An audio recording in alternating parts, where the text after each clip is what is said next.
In Casual Commander, to ensure a balanced play experience, people try to rate their decks on a scale of 1 to 10. But in practice, the 1 to 10 scale is basically useless, because I've never seen anyone say their deck is less than a 5, and somehow everyone has a perfect 7, and how come that person's 6 popped off? It should be a 9. A lot of people have tried to quantify the power levels of Casual Commander decks using various methods, and most of them don't work super well. Let's look at some attempts. There are some cool websites like commandersalt.com, which I think is a very nice website, but it doesn't work super well. It gave my Heliod deck a 5.9, which seems accurate, but it gave my much stronger Mina and Den deck a 5.5. Part of the problem is it seems to weigh stacks cards way higher than it should, so my Heliod deck, which has a Rule of Law and Humility, is ranked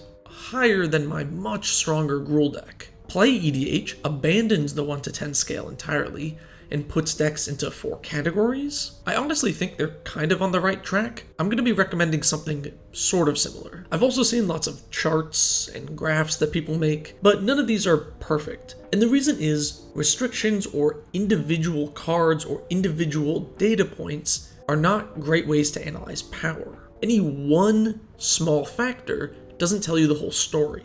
I think I have a much better way to rank decks, and I'll explain why it works. But first, if you like my videos, consider subscribing and checking out the Patreon. So looking at the 1 to 10 scale, a lot of people put precons at a 5, which causes a lot of problems. First off, not all precons are the same power level. Some suck, and some are a lot stronger. Also, almost everybody who builds their own deck assumes that it's better than a precon, which isn't always true. So people rank their deck above a 5, but they're never going to give their deck a 10 or 9, because that's CEDH or whatever. And 8 is a pub stomper, and your deck is fair, right? So it has to be a 6 or 7, and most people lean towards 7. So every deck ends up as a 7, and that's kind of where we get that meme. So many people who try to rate power levels decide to add rules or put decks into categories. But I think banning or adding restrictions does more harm than good.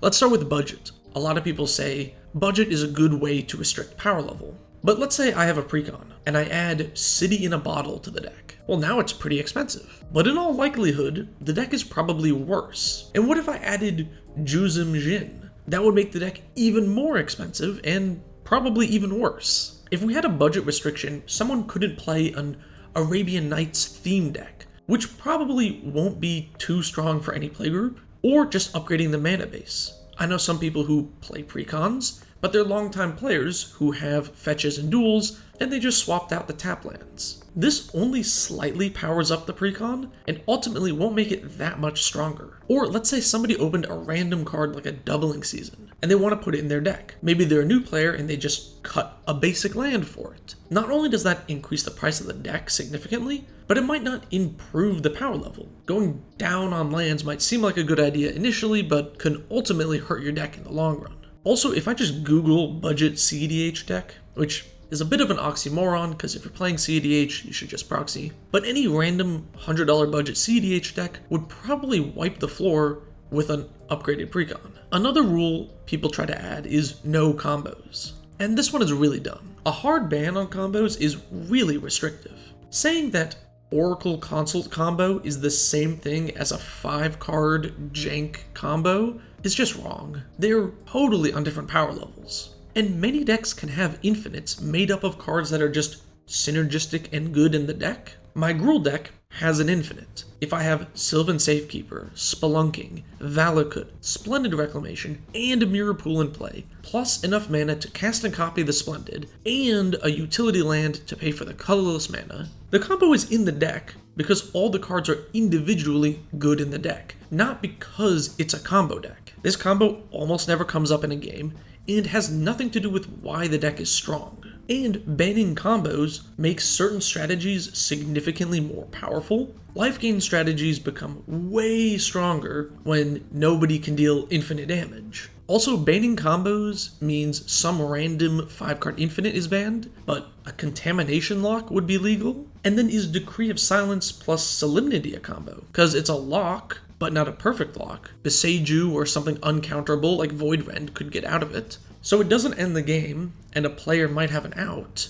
So would no combos ban this? Another thing people like to look at is when a deck goes for the win. The problem with this is control decks exist, so even though you might win on a later turn, it doesn't mean your control deck isn't strong. Or the opposite might be true, since every deck has a Soul Ring, although your deck might normally win by turn 8. If you go Soul Ring into a 2-mana rock, maybe you can win by turn 5 if nobody stops you. Decks have the ability to pop off sometimes. People also like to say no fast mana, which don't get me wrong, fast mana is good and can make a deck powerful. But I would use my Grenzo deck as an example. This was a mono-red power 2 or less matters goad deck. It's not very strong, even though it has some fast mana. This is what I played against Precons, and I lost to Precons. Because using a Mox Diamond to ramp into Goblin Tunneler on turn 1 is ultimately not very oppressive. Another thing people like to say is if your deck has a win rate above a certain amount, it's too powerful. The issue with win rate is that you would need to assume all players have equal skill level. If a player is new, their win rate might suffer, regardless of how powerful the deck is. Or if you're just goated, a weaker deck can seem stronger. A player who's good at politics can make a precon feel way more powerful, or if a player has really good threat evaluation, they're less likely to lose to a combo. All of this is to say, no one individual factor encompasses a deck's power level. You need to look at the context of the deck as a whole. So when I do power levels for Rule 0, here's what I do.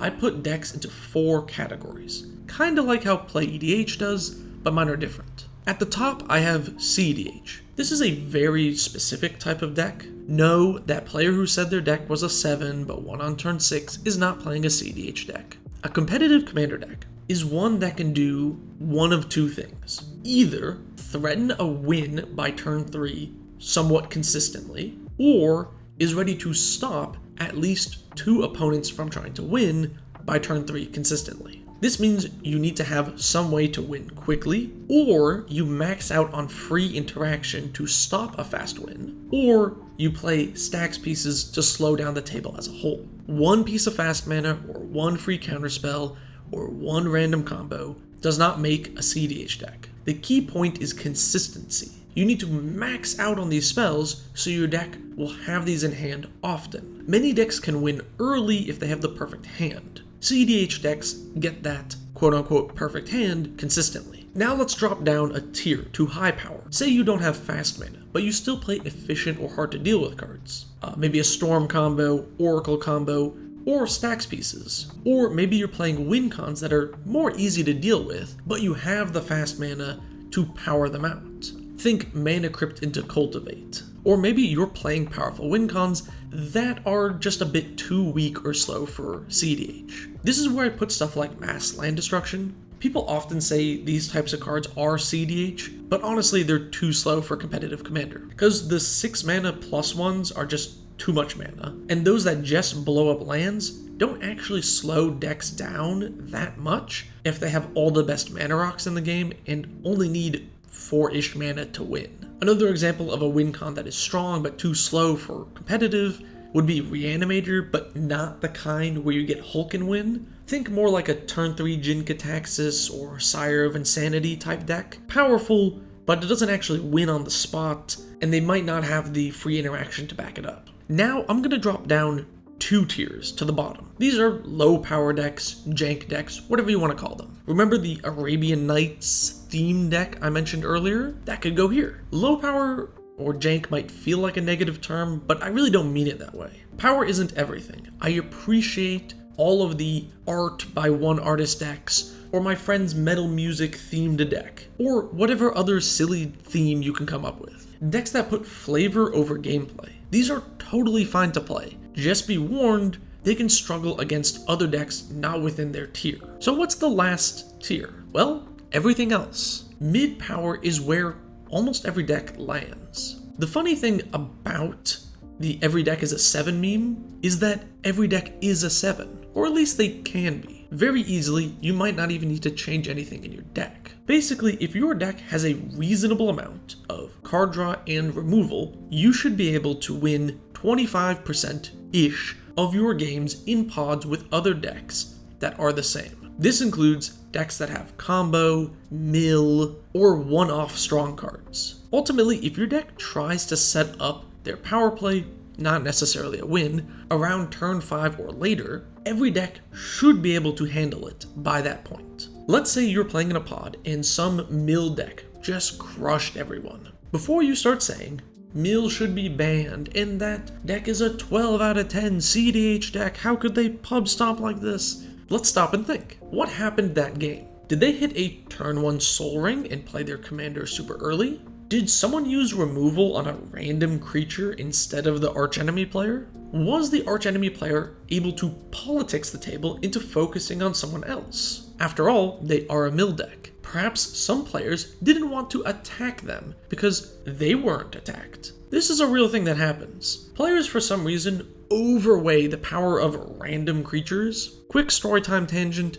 One time I was playing at a random game store for a casual EDH game, and I kept attacking the Super Friends players' Planeswalkers. And the other two players at the table actually asked me why I was attacking, because the Super Friends player didn't attack me. I felt like I was on the Twilight Zone. I was told you shouldn't attack a player unless they attack you, which is wild considering this guy played 0 creatures and didn't attack anyone all game. This sort of mentality of you can only retaliate against those who attack you is really common in casual Commander. People are really afraid to attack. But I'm telling you, just attacking the combo player, the mill player, or whatever other deck that doesn't play creatures is an important part of the game. You need to force the combo player to use their tutor on a board wipe instead of a combo piece. And if you are the Storm player or combo player or whatever, I'm sorry, but you have no right to complain about someone attacking you. Players shouldn't leave you alone to just win the game for free. I think the problem really arises from people who play a subset of mid-powered decks. The type of deck which is too strong for a low-power game because it has an actual game plan,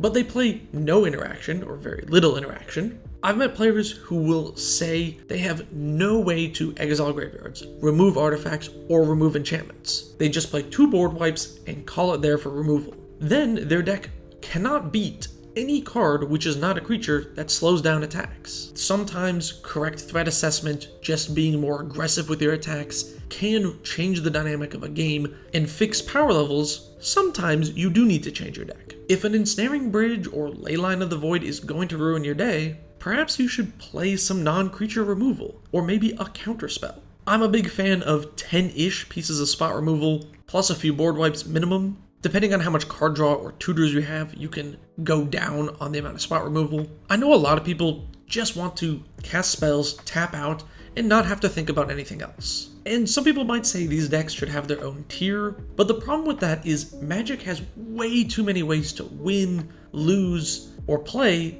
just to expect every deck at a random pod to do nothing other than turning creatures sideways. And even if you're playing with your friends, at home, I think it's unreasonable to expect everyone to always want to win with only combat damage for every game, forever. If you and your buddies make a pact to never cast a burn spell or a combo, that's fine, I guess. But I think everyone should be able to play what they want. I will never tell someone, oh, I hate mill or tribal decks or whatever, and tell you not to play the deck you built. Because there's almost always something I can do to beat that deck. If we play one game and your Reanimator deck is more tuned than I thought, that's fine. Next time, I will be more cautious. I will hold up more removal for you than I might have in the last game. I'll tell the table, hey, this person's deck is really strong, and try to get the table to also hold up removal. Politics and individual decisions make huge differences from game to game. More often than not,